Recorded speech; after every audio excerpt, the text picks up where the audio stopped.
Welcome to Legally Everywhere, where we are what? They shouldn't die for the Epstein class. The Epstein class is killing little Iranian girls and raping little American girls.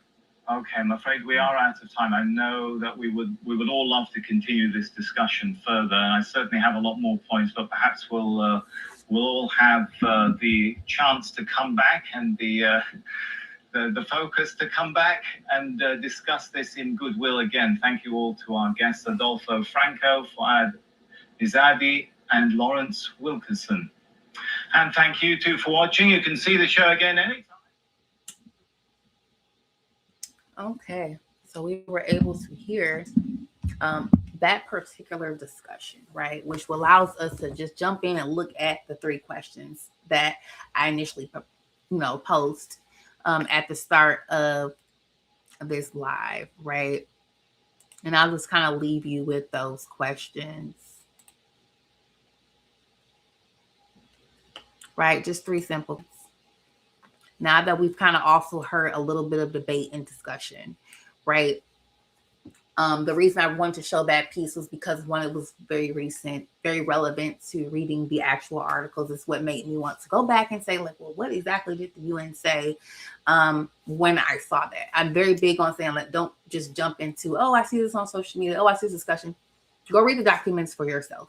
And it brings us to the point of asking the legal question. Was the conflict legally justified? Was the response that was carried out, was it proportional to the situation, right? We understand that there was a lot that happened, right? Several strikes that were employed. There was lots of, let's say, deletion, because we're on YouTube, like deletion that occurred. There were lots of damage to homes, residential places, schools, lots of lives have been lost that cannot be, brought back.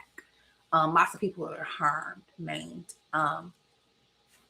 The response, right? Was it proportional?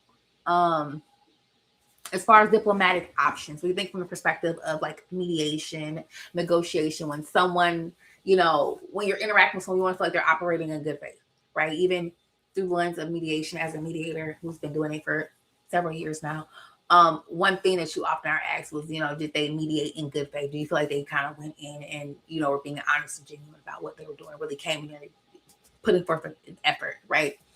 When you read the resolution information, it did speak in detail saying that there were negotiation talks that failed 3 times, right? And they're optimistic towards another conversation with regards to specific things they were looking at. They were looking at specific discussion with regards to the nuclear program, but it seems like also on the table, of course, would be the resolution of this particular type of conflict, right?